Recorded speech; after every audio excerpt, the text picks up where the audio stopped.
मैंने पुलिस के स्टेटमेंट सुने जिस दिन से ये क्राइम हुआ, उसके बाद से पुलिस इसमें कभी भी कुछ भी क्लियर कट नहीं बता रही है। वो नहीं बता रही है। इवन कि अभी पता चला है कुछ टाइम पहले कि इसमें जो सीसीटीवी फुटेज अदर लिए गए, अदर जो सेमिनार हॉल में कैमराज लगे हुए थे जहां पर ये क्राइम सीन है, उस बेटी के साथ जो अपराध किया गया, वहां पर 4-5 लोगों को और देखा गया है। तो पुलिस अभी तक कहां थी? अदरवाइज क्या होता है कि कुछ ऐसे कभी मैटर हो जाते हैं, पॉलिटिकल अगर मैटर होते हैं जो बेटियों के अगेंस्ट क्राइम वाले नहीं है, उसमें तो एक से ज्यादा आप तमाम लोगों को जो सस्पेक्टेड होते हैं उनको आप उठा लेते हैं। क्या इस बेटी के जीवन की, उसके लाइफ की इतनी कीमत नहीं है, उसकी डिग्निटी की, कि एक बेटी के साथ इतना हीनियस क्राइम हो गया और आप अभी उन सस्पेक्टेड को, जिनका 5-6 दिन हो गया, उसके बावजूद भी उन सस्पेक्टेड लोगों को भी नहीं आपने सीसीटीवी कैमराज देख करके उठाया? तो ये तो एक बहुत बड़ा क्वेश्चन मार्क है वेस्ट बंगाल पुलिस पर। तो अभी जब इन्वेस्टिगेशन का डायरेक्शन है सीबीआई का, तो उम्मीद है कि सही इन्वेस्टिगेशन होगा। दूसरी एक और चीज मैंने नोटिस करा कि निर्भया के साथ जब अपराध हुआ था, देश की राजधानी दिल्ली में, वो 16 दिसंबर 2012 की बात है, और जैसे ही पता चला दूसरा दिन, तो पूरा देश एकदम से उबल गया कि नहीं, इस बेटी के जस्टिस के लिए फाइट करेंगे। पार्लियामेंट से लेकर के राष्ट्रपति भवन तक, इवन की भारत के हर कोने कोने में प्रोटेस्ट हो रहे थे। हर जाति धर्म वर्ग का, हर प्रोफेशन का व्यक्ति प्रोटेस्ट कर रहा था। आज यहाँ हम देख रहे हैं कि एक डॉक्टर बेटी थी, तो आम पीपल क्यों नहीं है, सिर्फ डॉक्टर्स ही क्यों प्रोटेस्ट कर रहे हैं? और वर्क प्लेस पर ये क्राइम हुआ है, जिनको हम बेटियों की सुरक्षा में लगा रहे हैं। उस रेजिडेंट जो डॉक्टर थी, वो आप सोचिए कि वहां पर जो व्यक्ति है जिसको अक्यूज को पकड़ा गया है, अरेस्ट किया गया है, वो एक सिविक पुलिस है वहां पर, जो मेन पुलिस को कोऑपरेट करती है, उसके संरक्षण के लिए रखा गया, बेटियों की सेफ्टी सिक्योरिटी के लिए। वो व्यक्ति ही क्राइम कर रहा है। तो ये आप समझिए कि जिनके संरक्षण के लिए हम जिनको दे रहे हैं कि वो उनको सेफ और सिक्योर करेंगे, वही लोग क्राइम। शुक्रगुजार हूँ जुडिशरी के कि आज हमारे कोर्ट ने डायरेक्शन दिया है वेस्ट बंगाल सरकार को कि इसमें सीबीआई की जांच हो।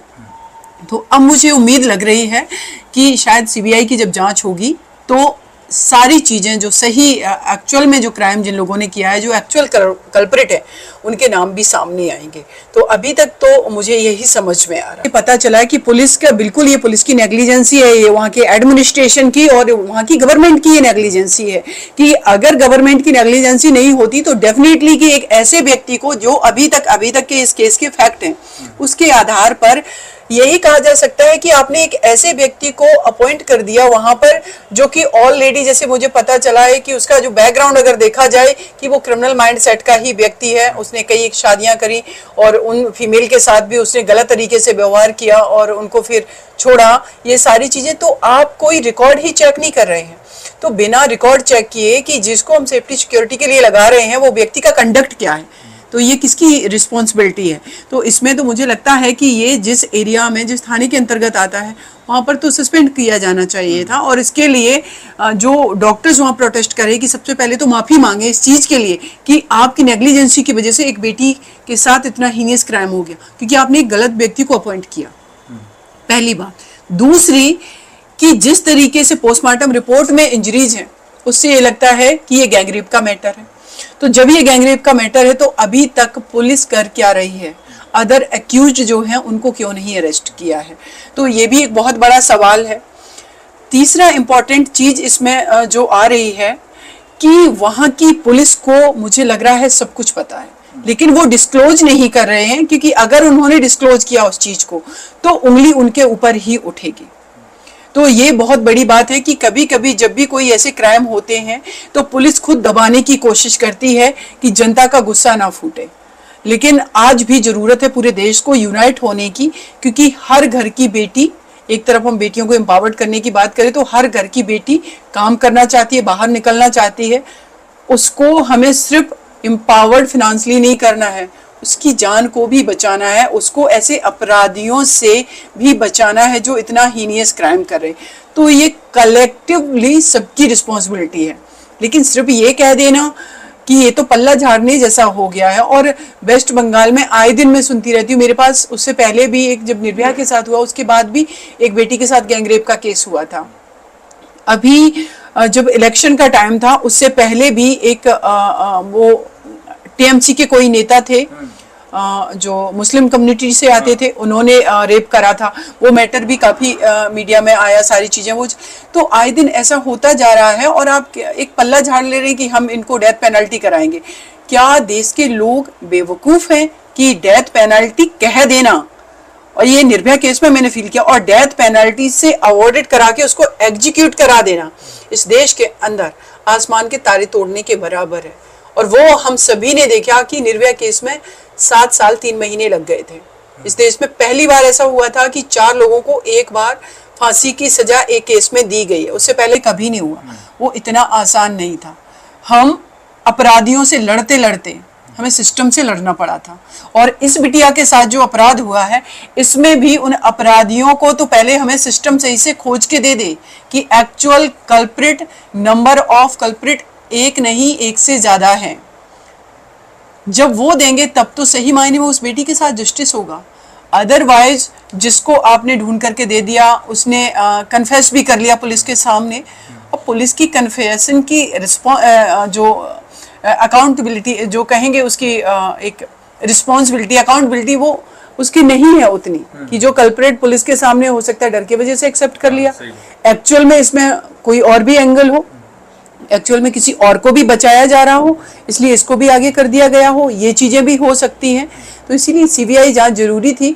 अब देखते हैं, हम इंतजार कर रहे हैं इस चीज का कि, और इसमें सीबीआई का जो एंगल आया है, इसमें सीबीआई इन्वेस्टिगेट करेगी तो डेफिनेटली उस बेटी को जस्टिस मिलेगा। आपने एक बेटी को न्याय दिलाया, निर्भया, उनकी माँ के साथ भी आप बहुत दिन रही।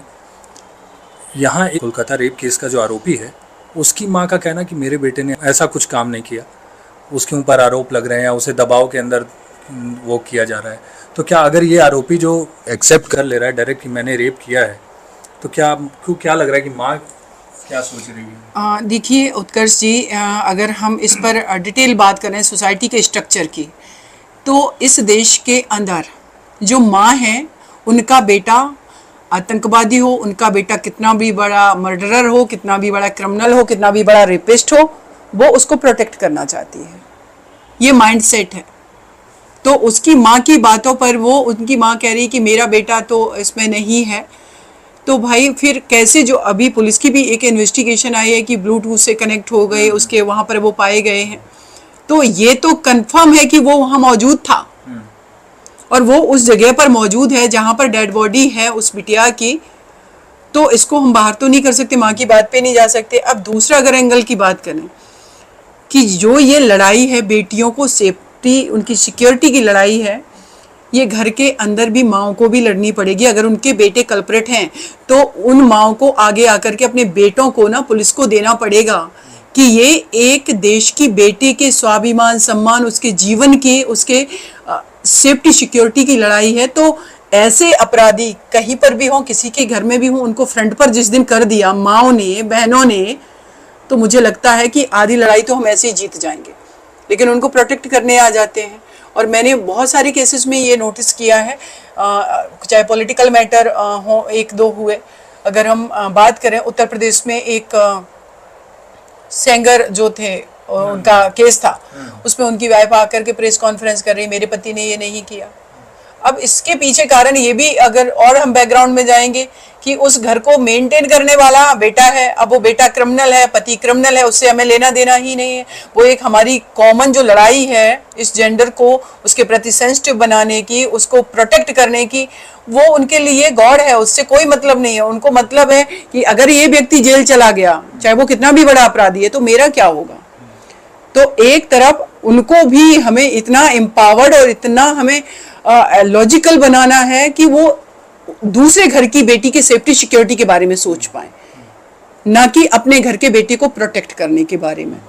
तो ये चीजें भी जरूरी हैं और ग्रास रूट लेवल पे काम करने की जरूरत है। मैं एक चीज़ पढ़ रहा था, पोस्टमार्टम रिपोर्ट आपने भी पढ़ा होगा, मैंने भी पढ़ा, जो चीज़ें उसमें मेंशन की गई कि आंखों से खून निकल रहा है, मुंह से, प्राइवेट पार्ट से, गले की जो हड्डी है, एडम्स एप्पल और ये सब टूट चुकी हैं। तो ये मैं एक वो, आपने इतने केस को देखा है, इतने रेप के केस को देखा है, आपको क्या लगता है कि ऐसे जो रेपिस्ट होते हैं उनकी क्या माइंडसेट होती है कि वो इस लेवल तक किसी को जान से मार देंगे रेप करने के लिए? देखिए, एक चीज़ तो ये है कि इसमें मैं जनरली मैंने देखा है, ये बेटर आपको जो डॉक्टर्स हैं जो इस सारे फील्ड के, वो बेटर बता पाएंगे कि मानसिकता क्या होती है। लेकिन मैंने एक चीज़ देखी है कि जिस भी ये अपराधी हैं, ये जिस बेटी के साथ अपराध करे उसको ये as a human being consider ही नहीं करते। चाहे वो निर्भया केस की बात करें, जिस तरीके से उनके साथ क्रूअलिटी की गई, तो वो एक एनिमल वाली जो है, जानवर वाली जो मानसिकता है, वो मानसिकता उनके दिमाग में रहती है। वो फ्रंट से कुछ भी दिखें, सोसाइटी के बीच में घूम रहे, लेकिन वो जानवर वाली मानसिकता लिए घूम रहे हैं।